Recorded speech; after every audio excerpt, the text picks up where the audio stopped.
Yeah, and I have some breaking news for you, my guy. The Nerf Battle Racer is it is a cart, a pedal cart that Nerf makes that has slots for all your Nerf guns and darts. And you can literally roll up on somebody with all your Nerf guns at the ready. That is amazing. I want that so bad. Honestly, I just want to take my Bronco and just turn it into that. I seriously, like, Can we just pull like an A-team mod of my Bronco and just like ba ba ba ba ba ba and just like torch on the metal to the side and it's just Nerf things. Time to get your fix.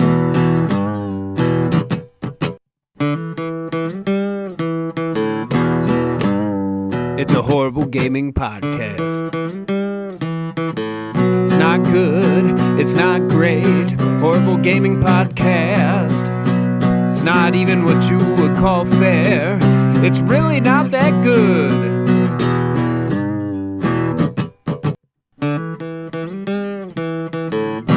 Horrible Gaming Podcast. Hello, my name is Zachariah with Old Man Gaming. You have decided to tune into another Horrible Gaming Podcast. We're very excited that you did. With me is Neil, a.k.a. Tiny Wizard. Indeed he is. And we are recording this late in the day after we've both had quite a day, so this should be some interesting stuff ahead of you. But we've got some credits just to start off. Of course, we'd like to thank Mark Bell for all of the original graphics on this and all of the shows here on the channel. And then we'd also like to thank Nick Van Sliders for writing and performing the theme song to this show and all of the shows you hear on the channel. Thank you to both of them for Horrible Gaming Podcast. That brings us to the top of the show. Our favorite little segment is Fan Traction. It's where we talk to you guys, the fans. We read out your comments on the previous podcast. We decide the horrible arena winners based on you guys' response. And, we ask you guys little questions to just, interact with you guys. So this week is all Kevin, man. Torrent to Kevin begins early. He said, let me see here. He said, how dare you talk bad about the crest of the mighty perfect cell? To which I said, I dare. He then said, Zach is pitching Tomb Raider on the OG PlayStation pretty much. And I decided to go ahead and have a torrent of me to Kevin and said, no shooting, no fighting. Also better puzzles. Also a live service game, also based on real history, also with character creation. So yeah, pretty much. Then he said, opinions are subjective. They are. Can't disagree with that. Not exactly sure what he was referring to, but I can't disagree. He then said all the comments was his first attempt at 1,000 comments. It fell very short. He then voted for the puzzle game. For Zach, his vote is for Zach only because a 6-player puzzle sounds too toxic. Laugh out loud. That was it. So looks like I broke the streak there, Neil. I got the win. Alrighty. Back on top of the world, baby. Back on top of the world with my possibly disqualified puzzle game. But nobody else voted, so I'm going to take it. That's all right. I think mine this week is going to probably be a throwaway for my own wants and desires, but we'll see. It's hard to balance it. You know what I mean? Like, it's hard to balance, like do I pitch this just because I want to see this game, or do I pitch this to try and win? You know what I mean? I usually end up pitching it just because I want to see the game, Right. Okay. So that said and done, we did ask a question. We asked the question on the opinions about PlayStation 5. Nobody answered. Obviously, you guys heard our opinions on the PlayStation 5. Although, what did you think about the design? Just the design specifically. Only the design. As much as I'm very excited for this PS5, it's weird. It really is. It's gonna stick out like a sore thumb. I mean, on our entertainment center, it'll fit quite nicely, I think. But I mean, other It's entertainment way centers, bigger than they make it look. I don't know if you've seen some of the size comparison. I was just about to say, I saw that picture that came out of somebody in the factory holding one, and it is immense. Yeah, and I think that's like, look, I think it looks gaudy. I think it looks like something Art Deco that somebody would put on their coffee table. Like, I think it's garbage. But at the same time, my real problem with it is how big that thing is. I couldn't put that thing anywhere in my house. Like my shelf under my TV, it would block my TV. That's how large that thing is. It would break your shelf. It would. It would totally break my shelf. You know what the biggest issue that I have with it? I don't know. Maybe it's just me, but the fact that the disk drive, when it's laying down, is underneath. That's just so strange to me. Yeah. I mean, It's very design, weird. Whatever. I mean, they had an idea in mind. I can love the console and hate the design, and that's kind of where I am with it right now. Right. All right. Well, that brings us to a question, and I've got a question to ask this week. My question is, I want to hear about a game that came out of left field and surprised you. Recently, I posted, actually this morning when we're recording this, I posted a first impressions video of a game called Drake Hollow coming out on Xbox July 17th. They had a beta. I hadn't even heard about this game. I tried it just for the channel, and it just knocked my socks off. So I want to hear you guys is like knock your socks off out of left field. Like, either you didn't think you were going to like it, or you didn't even know about it and you just tried it on a whim, or somebody recommended it, and then all of a sudden you were just all in all the way. That's the question for this week. I think that's a pretty good question. Yeah, I'd say so. I do want to add something to the fan interaction. I want to preface this by saying we do this just because we love to do this. We want to make money on this eventually, but really we do this because we love it. So I want to be absolutely transparent to say that you will not hear us beg for money on this channel, not for a long time anyway. That being said, I feel that it's my duty as the founder of this channel to tell everyone out there that we have turned on listener support for our audio podcast. I did it through Anchor. I'm not sure if it shows up on all the audio platforms or not, but should you feel the need to donate to us or to give us money for what we do here, it would be appreciated, but it is in no way, shape, or form required. It is completely optional. Just, as a person who runs the podcast, I kind of feel like I need to say something about it. But again, we're not begging for money. If you feel like this is something worth, $1 or whatever, please donate to the money through Anchor. Donate to the podcast through Anchor. If not, don't. Just listen and enjoy. We like having you guys around. Well, see, I kind of feel like if we get money for it, we're gonna have to change it to like an okay gaming podcast. Like, it can't be horrible anymore because we're gonna have expectations. I don't know. I like the idea of having a horrible because nobody could sue us for false advertising. Nobody could ever say I want my money back because it's a terrible podcast. This is true. Like, well, it's in the title. You knew what you were paying for. All right. Horrible Gaming Podcast. All right, so that brings us to our first real conversation topic. And I'm going to just warn you guys, none of the topics today are great. And we're starting off with a real bad one. Anybody who's been waiting for Cyberpunk is going to have to wait a little bit longer. It has been delayed again. in the 11th hour.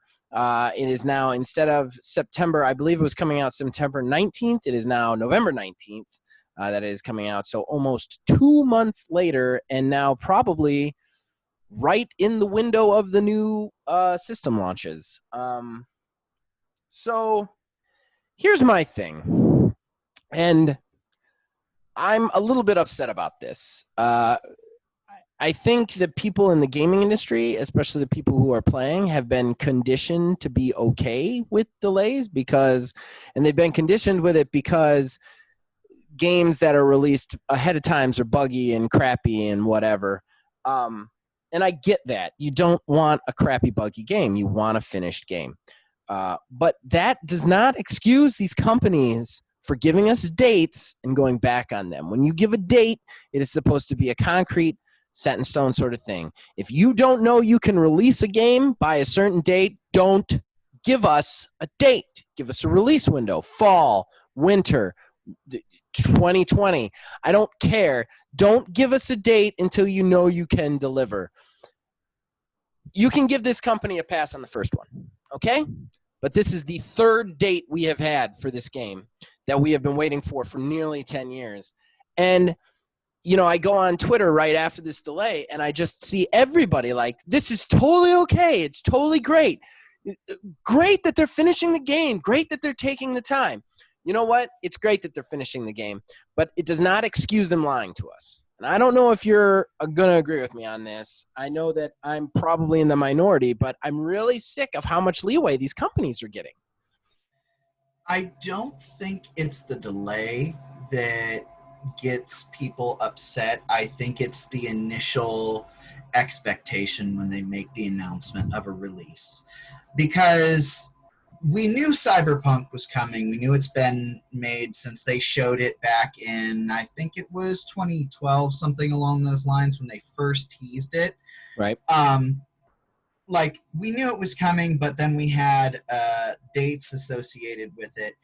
If it is still in the oven, it's still in the oven. But when you go out of your way to put a release date down, well, then that's like, we are secure in what it is that we're doing. We think it's good. We think it's ready. So we're going to go ahead, finish off, and you guys will have it at this point. Delays happen. I mean, especially given, recently, with the virus running rampant and this, that, and the other. But I don't know. I think this delay might have had something to do with the fact that they're a little bit behind from the virus, and they still want to have those updates for the new systems, because they've come out and said that they're going to get upgrades from PS4 to PS5 and Xbox One to Xbox Series X. Not until 2021. You're going to be able to play it on Right. both the systems, but you're not going to get any upgrades until 2021. But I think there are building blocks that need to be laid within the code to be able to implement that. It's not like you can code this separate thing and be like, okay, so all of that was up there that we just wrote, look at this other folder for all this information for when you want to put it on a different system. I mean, Okay. That's not good file optimization. That can, crash systems. I'm not going to argue with that, but they gave us a date. If they had just given us a release, like that's my problem here. Like if I was in any other business, movies, like even entertainment, movies, whatever, if I give you a date and then I say, oh wait, no, 2 months from now, I'm not going to get a pass on the first one. These guys have gotten a pass on 2 of them. Like, I mean, when is enough, and why do we keep praising them? Like, my problem isn't even necessarily that they needed a delay. Like, hey, we screwed up, we need a delay. But the praise they get for delaying, like, what world are you living in where that's, like, you're praising people for lying to you, basically, or failing to do their jobs? I think it's just a condition that's been brought upon us from just years of things like that. Like, I am in the camp of, I don't want them to rush it. I want it to be what they want it to be. But you can't go ahead and announce something and not have a clear window of when it's going to come out, what it's going to be, you know, this, that, and the other thing, because then you do stuff like this. You upset people. Well, and that's the thing. Like, I don't feel like there's enough people upset. I'm with you. I don't want the game broken. I don't want them to just give me the game because it was the date. Like, that's not what I'm saying at all. What I'm saying is they shouldn't give the date until they know they can hit the date. Like, that's what I'm saying. Right. And I think how Bethesda did Fallout 4, Mm-hmm. that there is great. Yeah. It's like, hey, guess what? Like 4 or 5 months from now, you're going to have Fallout 4. And I mean, they were able to stick to it, you know, and that's cool because they were able to stick to it. But I think that CD Projekt had some lofty goals in what it is that they could get done in that amount of time. So I think, I mean, they shouldn't be like praised for, they should be praised for delaying because it's not up to quality, but they should not be praised because they delayed because they gave a date that wasn't a good date to start with, and that's the differential. And I was frankly kind of insulted at their message. They didn't even apologize. They didn't even say sorry in their message to the people. They just told everybody, well, we want the game to be what it is, and it's done when it's done. Like, that's basically what it was, but just 2 paragraphs of it. And like, there's just no remorse here. And I, like I said, I want the game to be finished. I don't want it broken. I don't want anybody to think that I want people to like release a crappy, shitty game. But at the same time, I don't want to be lied to. And I definitely am not going to be happy when you can't get something done in the amount of time that you promised it in. And I don't think that there's anything wrong with that, you know? And you should definitely be sorry about it. The other thing that bothers me is it's one thing when like these companies are like, hey, we're going to need to delay it a month, you know, because we were just a little bit off. But like when they delay it for like 4 months or 5 months, like how did you not know you weren't close enough to being done? How? Like, how are you 5 months from being finished? Like, how do you need 5 more months? How are you that off on your projections? And if you were that off on your projections, we should not have gotten a date. Or they do something like Final Fantasy 15 did and have a huge event. Like, this is the thing. It was like an hour and a half long event where they just laid out all this stuff that they're going to do, the production of the game, and they finally finished it with an announcement that was honestly on par with LeBron James leaving Cleveland and going to my, like, they had a spinner wheel and like they dragged it out like what the date was going to be. And they put the date up on the screen. No more delays, no more. It's going to be out. This is the date. And 2 weeks later, they're like, yeah, actually, no. Yep. And pushed it back another month or 2. I mean, it's something like that, too. It's like, it's okay. Like, again, like, it's already spent this much time in the oven. What's a little bit longer? But they shouldn't be praised for having the wherewithal to delay a game that shouldn't have been announced for a release date when it did in the first place. There's something else to talk about here too, which I feel like it puts the game industry in a real awkward place, because you know we talked a lot last year about the Game Awards and some of their positioning with Death Stranding not being above board. Like, and whether or not it was or not, we kind of were like, this looks like it's not above board and that's bad, you know? The cutoff for a game to be considered for the Game of the Year awards is November 15th, traditionally. So this kind of puts them in a crappy position, because if this comes out 4 days after the cutoff, does that mean the Game Awards are going to ignore Cyberpunk 2077 for this year? And if they make an exception, that looks bad. But if they don't make an exception, it's not going to be next year's Game of the Year. So, like, I feel like that puts that whole situation in kind of a precarious situation. Yeah, in regards to that, I didn't even think of that. I mean, Yeah. and that wouldn't be fair at all to those who worked on Cyberpunk. I mean, honestly, if CD Projekt, gets screwed out of a possible Game of the Year award because of this delay, I think it would be just desserts. Yeah. But But I at the don't same think time, how unfair is it to the other nominees if Cyberpunk gets in there?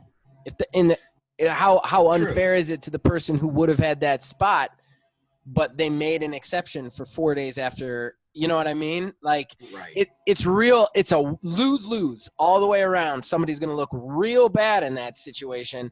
And we've said it last year, like, the game industry is working so hard to be legitimate. The Game Awards is something we need to be legitimate. Like, that's what we need, something like that to be a legitimate thing.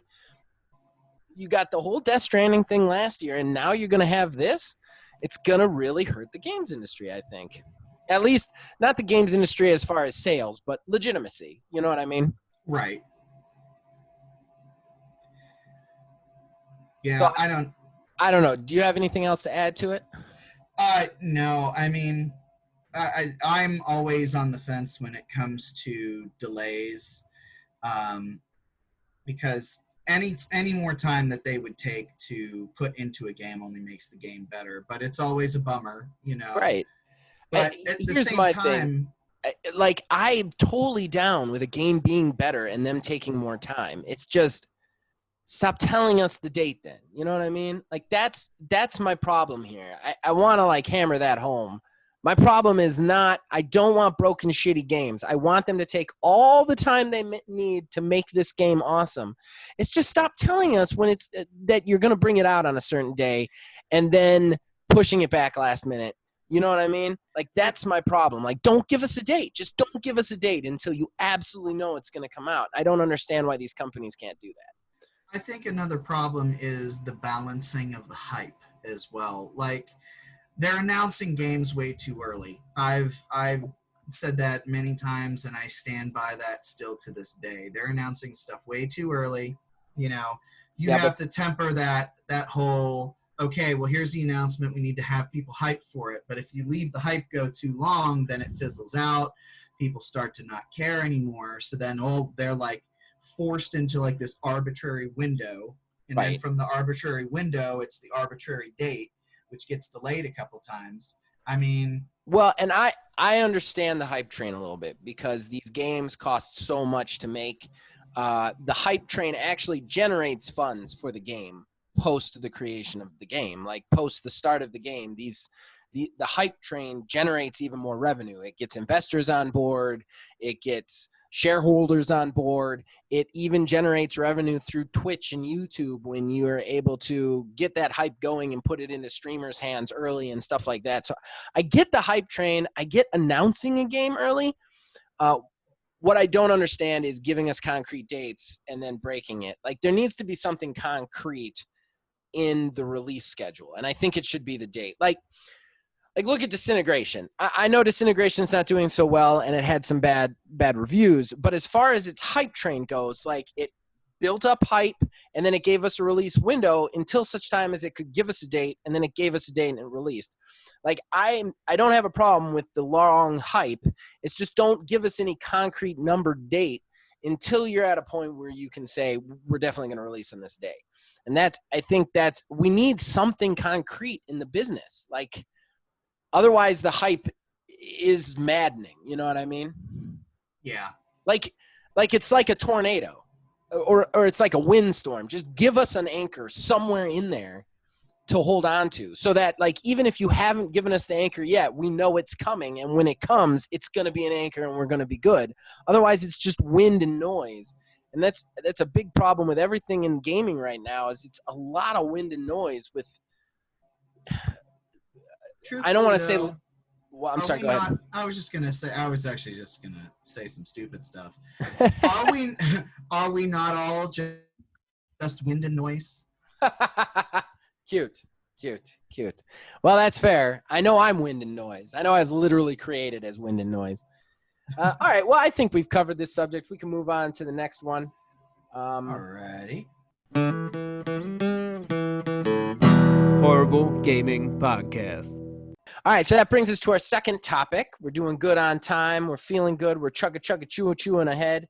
Sorry, Chugga, chew, and that was right some on dad ahead. language coming through. I apologize. Happy But Father's Day, by the way. I'm just gonna eat up airtime right now. Happy Father's Day. I know we're ahead on minutes, so why not just talk about some stupid shit like Father's Day or bread for 10 minutes? Thank you. I appreciate it. My wife got me new headphones. I saw those. Good. Are nice. They are beautiful, man. I have never had it. I didn't even know Xbox made headphones like this. They have a click in that you click it into the remote, and you can change the audio mixer. Oh yeah. On your box from the frickin' controller, and the headset is extra big, so they don't even touch my ears. They're like big domes over it. Oh man, I was actually playing it. It messed me up the other day because I was playing Monster Hunter, and it's got like 3D surround in it. Oh yeah. So when the monster was behind me, it sounded like it was behind me. It was messing me up. It was messing me up. All right, so now that we've wasted a bunch of time, thank you very much for the Father's Day wishes. But yes. We must talk about something slightly more depressing, and that would be out of nowhere, and I mean surprising the entire industry. While we're not excited to talk about depressing news, we are excited that this literally just happened and we get to talk about it. Mixer is shutting down. Microsoft's Mixer, their streaming platform, is shutting down and folding itself into Facebook Gaming. This was announced earlier today. Literally like 5-6 hours ago, it hit social media. Basically, what they were saying is they're behind. They don't have the infrastructure to keep up with Twitch. And with what they want to do in the coming generations, Facebook has more of a standing infrastructure so that they can get involved with that. So Mixer itself is shutting down, and they are folding it into Facebook Gaming. On the subject of all of the crazy money spent on all these Twitch streamers to bring them over, they're kind of up S-Creek because like Tyler Ninja Blevins, Shroud, I think there's one other, I can't remember his name, but basically they have the option to vacate their contract, potentially go back to work for Twitch, or maintain their contract and go to work for Facebook Gaming. So yes, I don't even know where to start on this. This is bad to everything. Not to mention the fact in the break I checked one more time this story, and apparently the Mixer employees did not know this was coming. Oh. Yeah, nobody let them know. They found out via social media. Goodness, that's a terrible way to find out that you're fired. Yeah.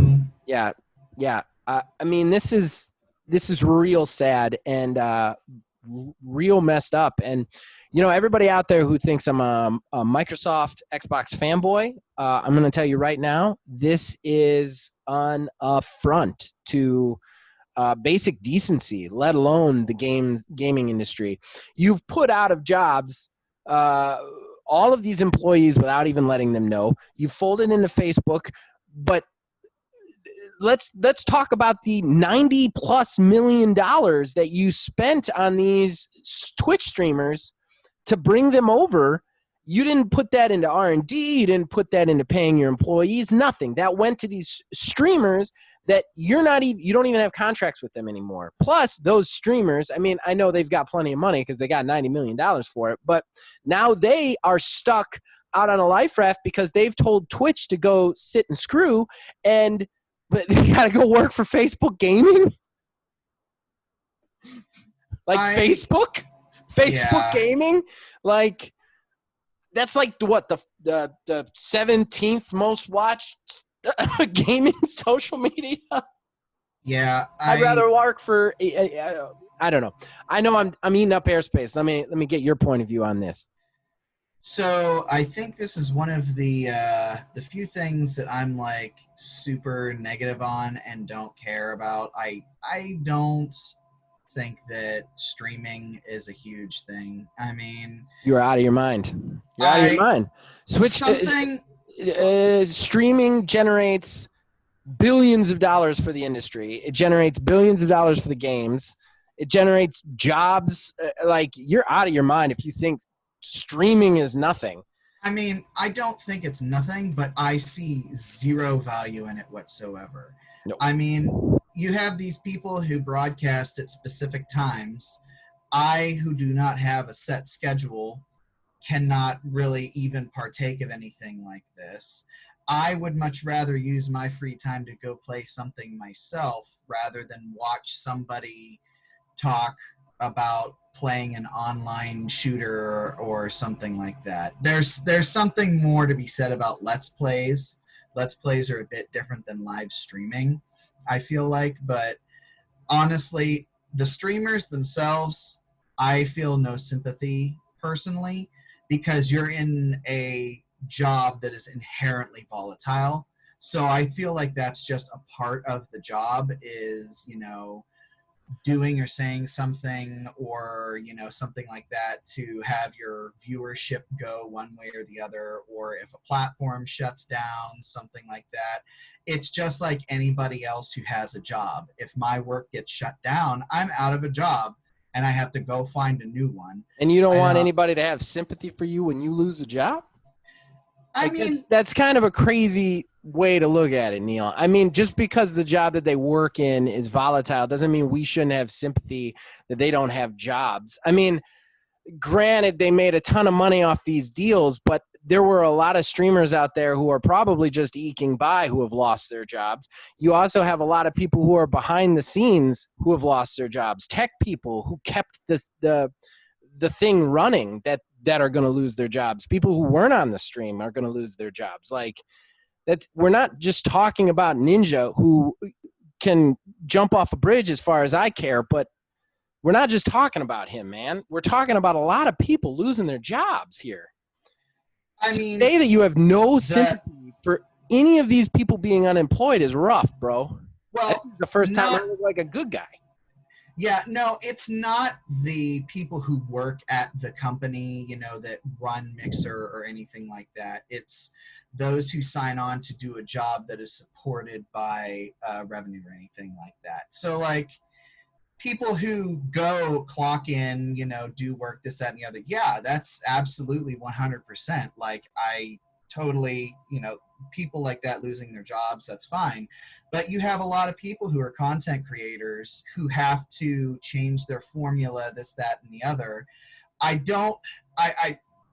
I'll take back what I said about not feeling sorry for them, but at the same time, they should probably, like, you have to do something, even if it's just like changing up the formula, because if you rely on strictly streaming or this, that, and the other thing, one day, be it now, later, or farther in the future, game streaming is gonna start to dwindle. There's going to be a new thing, a hollow virtual reality, whatever, this, that, or the other thing, and people start to create content for that.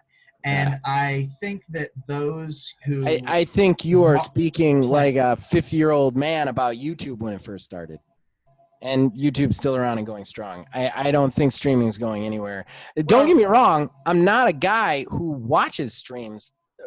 Every once in a while, I tune into one to see if I like a game or if there's a guy out there who's doing something really cool. I'll check him out. But for the most part, I don't watch streaming. I tend to stick to the Let's Plays and the YouTube. But to say that it's not going to be around when we see the amount of content it generates, the amount of money it generates, that's short-sighted, man.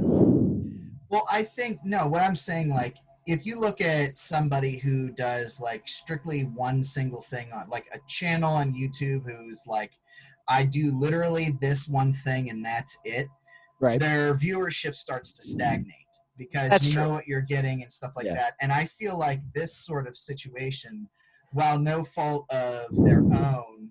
And I'm like, I now realize who we're starting to get off the track of Mixer, but more so as streaming as Yeah, a I know. whole. This definitely But took a left turn. This yeah, definitely took a look. I'm really liking being on the positive side of things. yeah, no, I actually meant to tell Usually you I'm the I'm probably asshole. gonna be on the outs for this one. I will give you this. I agree that being an actual streamer is more volatile and lends itself to you being more prepared when stuff like this happens. You know, Right. I get that. Like, I get what you're saying there. I still think that those people, especially the people who were making a living on it, were making a living yesterday and aren't making a living today. And regardless of how volatile their job may or may not have been before that, that's still a real thing that has happened to them, as well as everybody else who works over there, you know? Yeah. No, Go ahead. No. I mean, that's like, Yeah, on the front of job loss in general, I mean, it's never good when somebody loses a job, but like, what are you gonna do with it? Like, right. That's right. where you need to find your opportunity. Well, and I agree with that. I mean, we have, not to toot our own horn, but we do a wide variety of games and shows here on Old Man Gaming. I know that's an early Just plug, like, but subscribe, and ring that bell for more. well, we do that on purpose because, you know, you watch other YouTubers who just do one game, they slowly eventually start to drop off when that game starts to be not as popular. And while games nowadays have a much longer tail, and I would love to see these, like, I mean, definitely they've got to evolve and change things, but still, I think Microsoft handled this completely the wrong way. Nobody saw it coming, and they're finding out on social media, whether they're a streamer or an employee of the company itself, to find out that your income source is not there anymore within 24 hours is like, I've been in that situation, not for that stuff, but for other stuff. I've been in that situation where I had a job and the job ceased to be there, and the way mine ceased to be was a slow decline over a few months, and it was still hellish. Like, for these guys and girls to go from like having money to nothing, I feel bad. And shame on Microsoft for how they have handled everything with Mixer. Like, I'm gonna get on a rant here. You're good. I'll take some of that away from you so people can go back to yelling at me. Well, I think everybody out there is going to be happy I'm yelling at Microsoft for a change. Yeah. Well, I mean, like I said, before I get any further into this, I'm not saying that people losing their jobs is like, oh, whatever, they were just streamers. Like, objectively losing a job is terrible. Okay. Especially the company, like the people who worked at the company for Mixer, those sort of people. Now, I would hope that the streamers themselves had some sort of, like, the people that worked for them directly had some sort of a lifeline backup for the people who work directly for them in this certain situation. If not, then I think that's when the conversation turns on them a little bit more too, as an employer and not necessarily an employee in that situation. Right. But I mean, the streaming as a whole, I mean, I just overarching, I don't care about game streaming. I really don't. I see what you're saying. You don't care about streaming as a platform. Yeah, streaming not as a platform, necessarily people not people losing their job. And I get that, but you have to admit how much money and revenue this generates for the industry. Yes, for this to go to shit is rough, and I don't know. I don't like the way Microsoft handled this. I don't like the way I really don't like that we are talking about in a year. Like, we're not even a year out from when they gave Ninja $90 million to come over and stream exclusively from them, and they're calling it quits. That's insane to me. You spent $90 million on that dude to build Mixer, to help you build Mixer, and then, like, I'm not talking about Ninja, like, actually building Mixer or anything, but you spent that money on him and you quit without, it feels like you're quitting without even giving it a real shot, you know? Right. Like, it feels like Phil Spencer woke up one day and was like, well, fuck Mixer. And that irritates me because I love Phil Spencer. Like, Phil Spencer is a dude, like, in the industry, he is my favorite guy. Like, he just is. Now look, that doesn't necessarily make me an Xbox fanboy. I like him. I like his thought process above everybody else. But this makes me really question that. It makes me really question that. And when he tweets that he's on board with this whole thing and that, like, well, we were behind, it's okay, Facebook's going to take them. Like, I don't, it makes me feel like he was not just complicit, but like good with it. And that hurts, in my opinion. You know what I mean? Like, I'm a Phil Spencer fan. I'm an unabashed Phil Spencer fan, and I don't know if I am anymore after today. Yeah, I mean, that's it. It's just corporation level stuff. People making decisions and not thinking about the people below them. Yeah.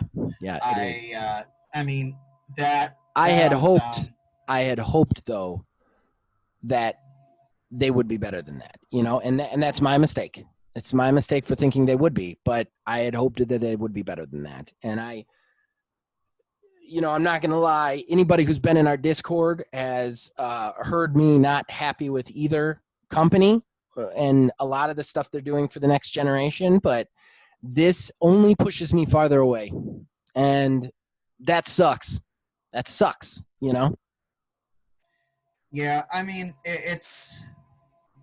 I don't know. Like, you have something like Twitch that still exists, and people can. Everybody's just going to jump back over there. But I don't think Twitch will hire him back. Well, that's the thing is, even if they do, like, your viewership could change based off of that move alone. Yeah. Now, I don't even, because I don't follow streaming. I know what Twitch is, but this Shroud streamer that you're talking about, I literally have I don't even know what he looks like. I don't know what he plays. I don't know if even he's a he. He could be a she. See, that's just different between you and me, Neil. I am about the industry top to toe, good and bad, baby. I'm researching it. I'm in the muck. I'm finding out the stories. I'm bringing it to you guys, tinfoil hat and all. No, Are you gonna get like a news ticker like in your fedora and just yes. You're damn right I am. I mean, I know who these people are because, like I said, I do follow this stuff just if for no other reason than we have a channel and a news show about it. I want to say, though, when I talk about the streamers, I'm not necessarily worried about Ninja and Shroud and Dr. Disrespect and all them. Like, they have enough money to never have to stream again. Like they don't have to. Like, $90 million, like, that's it. You're done. You don't have to do anything for the rest of your life. I'm worried about the streamers who are in the middle of the road, who have basically the streamer versions of us. Right. Like the streamers who have dedicated followings, who aren't that high, those people Twitch will take back probably Ninja, because if nothing else, Ninja brings like 100 million subscribers with him, and that's how they make money, you know? So they're going to take them back, but they're not going to take back anybody who was in the middle of the road, you know? Those are the people who are going to get hurt, you know? And that makes me sad. It makes me sad. Plus, I want to point this out, regardless of whether you like streaming or not, or anybody out there follows streaming or not, everybody can agree with the rule that competition makes things better. Twitch, again, doesn't have any competition, and that's not good for anybody involved. But they have Facebook Gaming. Right. Okay. All right, well, I think we covered that. We can move on to odds and ends. All right. Horrible Gaming Podcast. All right, so that brings us to odds and ends. We kind of store up all the little stories we want to mention here and talk about them at the end of the show if we have time. So Neil, why don't you start us off? Well, speaking of having time, Crash 4, It's About Time, was leaked and shown off a bit today. It's fourth Crash Bandicoot game in the series. Honestly, I think we all kind of saw this coming. Whenever they did the 3 games remade in the collection, so that's a thing. I think it's kind of interesting. I have no nostalgia for Crash. Bandicoot. I don't know why anybody likes Crash Bandicoot. Honestly, the camera angle is so strange. You get some that are 2D platforming. There's some where you're running at the camera and not seeing what you're jumping over or to. People will say, "Oh, that's just part of the difficulty." It's like, well, but that's artificial difficulty. It's not fun. Yeah. When they say it's part of the Dark Souls difficulty, I'm like, that's fun. This isn't fun. Like, Mario's more polished and Sonic's faster. I don't understand why anybody would want to play Crash, but I don't want to get on a rant. Yeah. So my first one is EA Play. I'm gonna just say it, man. This has been This was the worst EA Play in years. Like, they didn't announce anything big, no heavy hitters, and a ton of the things we expected were completely and totally absent. Like, all we got was like a sports montage. We get it. It's the same thing you release every year. Then we got this like weird tech demo thing that showed some teasers from like Dragon Age and stuff, but nothing concrete in any way, shape, or form. We got the one heavy hitter of it was Star Wars Squadrons, but it's a budget title, so it's not even really a heavy hitter, as cool as it does look. And then, where the hell was Mass Effect Remastered? Yeah, I feel like that's the biggest thing. Like, even if it doesn't exist, even if they're just not doing it, fine, whatever. I would think that they would do it. It would instantly sell and make all the money. But I don't know. I don't know. Like, why even bother having a show this year? Yeah. EA literally had nothing to show. They've already alluded to their sports stuff on other conferences. We already saw that trailer for Rogue Squadron. Like, it was very much gone. Like, I didn't even know that it had happened. Again, we're going back to this, like, oh, EA Play was a thing? Oh, what did they show? And, like, literally, I Googled it, and it's like, oh, like, nothing. Apparently, when these shows happen, the minute I hear the dates, I mark them in my calendar so I know when they're coming to watch them. I usually do, too, but, like, again, how we're doing everything this year, I hope that this year is like a testament to, hey, maybe we should like structure a bit more solid if this is how we're going to do it, because every single publisher doing their own thing, showing a little bit here at this show, but at this show we're going to show you this, and like, I want to get everything for the most part in one place. I want to get, all of my information from EA's games at the EA thing, maybe have their big announcements at Microsoft's thing, but like, Microsoft is breaking theirs up across multiple days, and Sony's was honestly the only one that's felt like a real E3 conference so far. You know what? I'm going to give you that one. I'll 100% give you that one. Sony's showcase actually felt like a showcase that it didn't have the pageantry, obviously, but like, this EA Play was supposed to be, this is what they would have brought to E3. This is what we would have seen. The cross-play announcement for Apex Legends, Jose Ferris' next title, and Star Wars Squadrons. That's all you were going to bring to E3? Like, I will give Sony that 100%, that their showcase, like I said, I didn't love it, but at the same time, it was a real showcase. I could have seen that being most of what they showed at E3. So this was real weak in my opinion. You got another one for us? Well, one of them was going to be Cyberpunk, but we already touched on the fact that it's going to be fully backwards compatible with the upgrades for next-gen consoles. So then I'm going to jump into the next one. Halo Infinite will apparently have a single shot style like God of War did, and I am 100% on board with this. And I am super ready for this conference that Microsoft is going to have here soon, showing off Halo Infinite finally. We've not seen all but 2 trailers for it and no actual gameplay. It's been 5 years. Yeah, 5 years since Halo 5. Like, it's more than Right. time. More than time. I mean, I'm going to pull a Neil here. Oh. And I'm going to say, as interesting, like, as the host of this and a news program as well as a channel, Halo Infinite is a very interesting topic.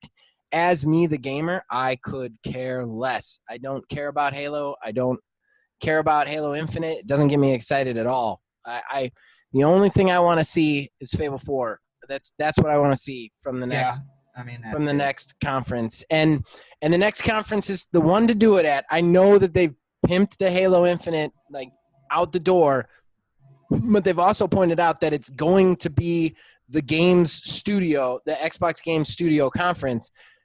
So it's going to be their exclusives. This is their exclusive showcase, the one for July. We need to see Fable 4. It's time. It's time. Yeah, definitely. Okay, so the next one I have, I think we've completely screwed up our back and forth, but it's fine. Just remember to let me know it's your final one, so I know that you're done and I can go through the rest of mine. This is definitely my last one, and you're going to have literally nothing to say about it. Oh, okay. Because in some ways you're a video game elitist. Oh, he said it. I won't argue.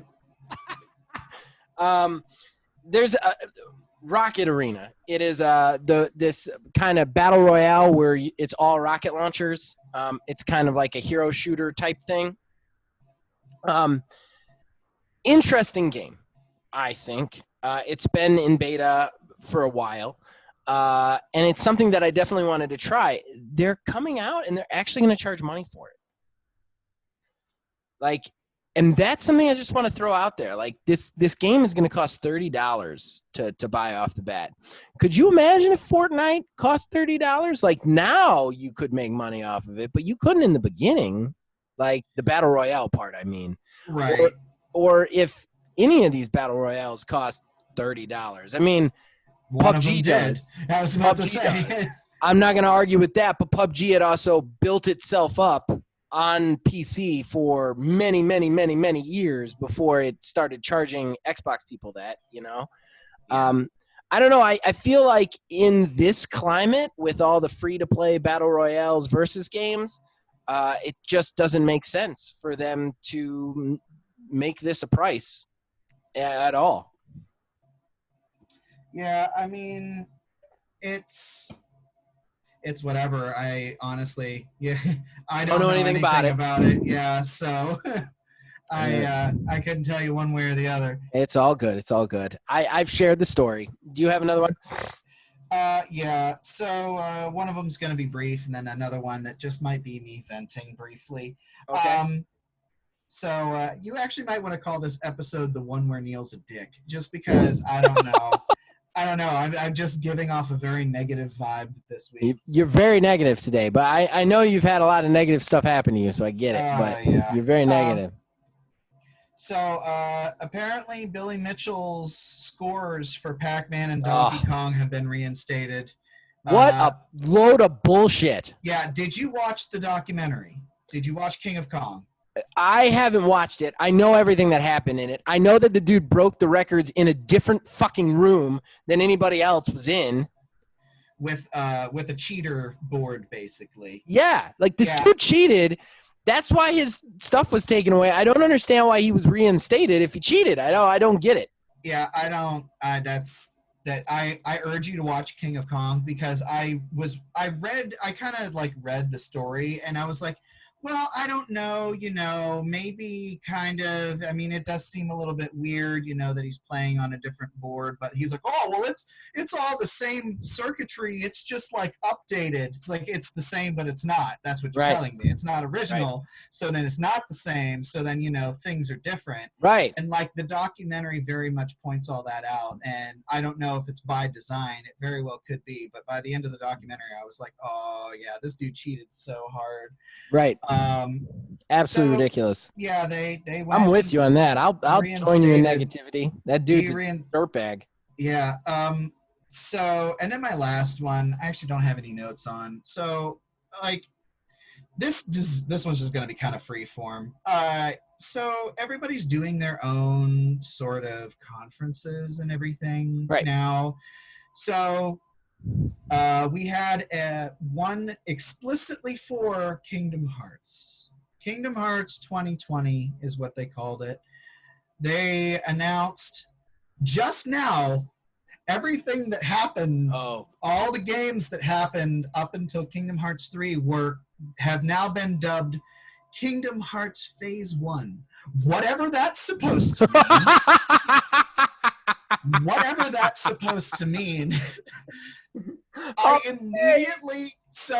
immediately was My like, favorite troll subject returns. okay, so like phase 1, I immediately thought of Avengers. So okay, so now like the whole MCU Avengers thing, are we gonna have like 3 main phases of Kingdom Hearts games that are going to span the course of 45 years, where then at the end of all of those, they're all going to come back and everything's going to be canonical again, but there's going to be all this other time travel craziness involved. And I'm just like, okay, well, I guess that's a thing. And what do you have to show? We're getting an expansion to the original mobile game, the Kingdom Hearts mobile game, Union Cross.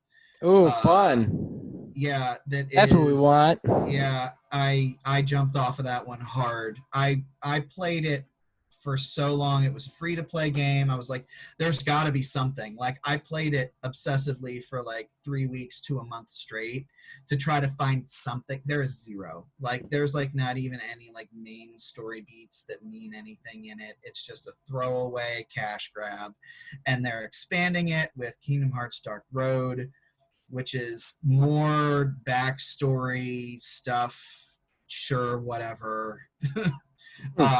And then we are getting a game that actually kind of looks interesting, but I don't understand why we're getting it.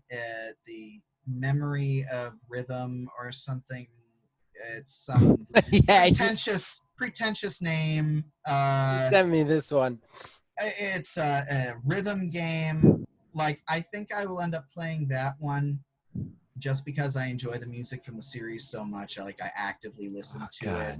Like, dude, they're gonna be making those games until you fucking die, man. I know, but like but what's so strange about this game is it's not a mobile title. It's a full-on digital console title. Oh, good God. But it's alluded to that it's an actual like spin-off, but has to do with the main story, and then you've got like the weird cartoony graphics with the Unreal Engine 4 stuff thrown in there.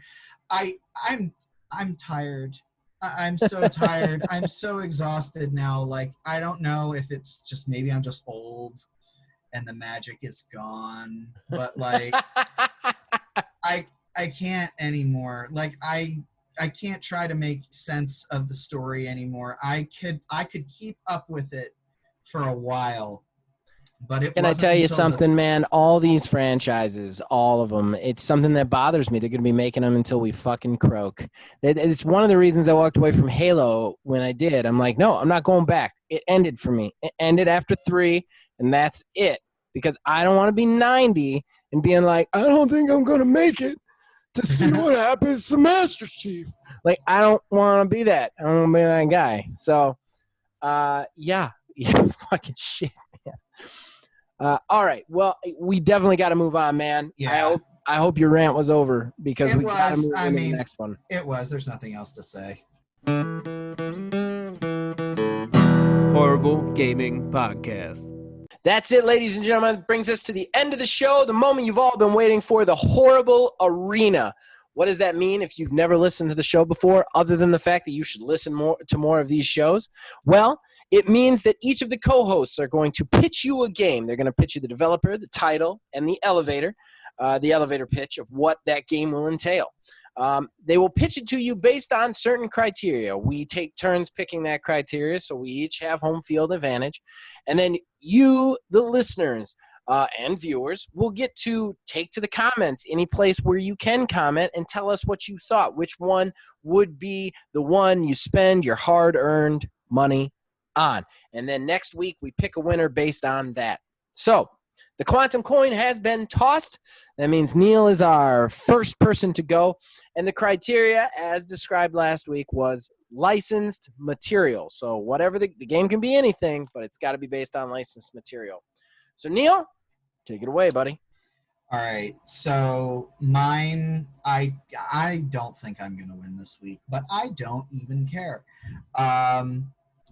My project is going to be called Project Odyssey, and it will be done by Harmonix. Yes, that Harmonix, the Guitar Hero rock band people. My licensed game would be a game adaptation of Rush's 2112. In this game, you would be in a post-apocalyptic future where there is no music, and you're venturing to bring that music back to the people and fight the evil corporations and powers that be that seek to restrict that music from spreading out into the world. It would be an adventure game for sure, but the music would have to be done perfectly. And I say rock band Guitar Hero people, Harmonix, because we would be given a reason to dig those plastic guitar controllers back out of our closets, as the combat would be done with the guitar controller. So you could wail on that guitar controller. Certain combinations of the buttons would be certain attacks that you would be attacking, either like groups or specific one enemies. And I think that something like this would just be an awesome adaptation and an evolution for the music game genre as a whole. And honestly, I want it. And if you haven't listened to that album, total side note, go do it. And that's my pitch. That is an interesting pitch, sir. That's a real interesting pitch. Okay. All right. Well, I like the idea of bringing those keyboards out, and I've always loved the idea of combat through music in some way, shape, or form. So you definitely got me on that one. Yeah, I would love something like that. Even if they just, because I remember when Brutal Legend came out, that's what I was thinking it was going to be when Brutal Legend came out, but it wasn't, unfortunately. Right. All right. Well, that brings us to my pitch and my licensed material. So here we go. My pitch is Die Hard. Now, I know what you're thinking. The Die Hard movie. No, not the Die Hard movie. I want this to be a very specific situation to you, because the problem with any movie or licensed material is they always try to just tell the story that the movie told over again. I don't want that. I like a perpetual thing. I like a ton of content. You guys all know that I like a ton of content. So who's developing my game? IO Interactive. My project is Project Die Hard, but what it is you create a character, okay? And then the character ends up in a terrorist situation that is procedurally generated. So might be a skyscraper, might be a plane, might be a situation in a park, might be a situation on a train, just a situation that's Die Hard-esque. And then you start with nothing, and you have to survive through, there would be a detailed close combat system as well as gunfighting system. It would be very stealth-based as well as very fighty-based, and you have to just try and resolve the situation with as little hostage deaths as possible. And then basically what I want to do with this is your character would progress through these almost mini games. So like the first one, perpetually generated, each one would take roughly between 5 and 15 hours. Once you get through it, it's your movie, like your movie, start to finish. Gets the opening credits, get the end credits, right? Then you can take it into another one that's slightly more difficult, like the perpetual generation makes it a little bit more difficult. You get through about 5, and then you can actually retire your character. The other thing that I want is your character actually gets older. Any really hard wounds that he takes in the previous ones, he has to deal with in the next one. Did he get his knee blown out in the first movie? Well, in the third movie, that comes up. It makes it harder and harder for him to survive through these things. And then if you get your character all the way through and you retire, you start a new character, but he might get some extra perks based on how you survived with the last one. So that's my game. It's your Die Hard. It's Project Die Hard, and it's from IO Interactive. Anybody who's wondering, they made Hitman. So there it is. Guys and girls, you have your games, your projects. It is, what was the name of yours? Sorry. Odyssey. Project Odyssey versus Project Die Hard. Let me know in the comments. Let me know in all the places. For next week, it is Neil's turn to pick the subject, and he has selected asymmetrical multiplayer game. Horrible Gaming Podcast. That brings us to the shameless self-promotion, ladies and gentlemen. Neil, do you got anything to plug? The next wave of Streets of Retro should be coming out here pretty soon, right? It comes out Thursday, sir. Well done. It comes out Thursday a.m. We are taking it to the streets of Rage #1. We're going all the way back to #1. Episode 1 starts this Thursday, so please check that out. And then if you guys want to check out Neil and his lovely wife, Kayla, they did a show with me and my lovely wife, Melissa, Prelude to Divorce. They did 3 of them, actually. The last 3 series of that one, we played the Clubhouse games for Switch. That was a lot of fun. So please go back and check that out. As far as the channel goes, Facebook at OldManGamingDH, Twitter at OldManGaming9. Join our Discord. The link is in the description below. You can influence this and all of our shows that we have on the channel. And yeah, one last time, if you guys feel the need to give us money for whatever reason, you can do so now through Anchor. We have a listener supporting section now. So, all right. And if you guys keep watching and listening, we'll keep making them. We'll see you guys next week.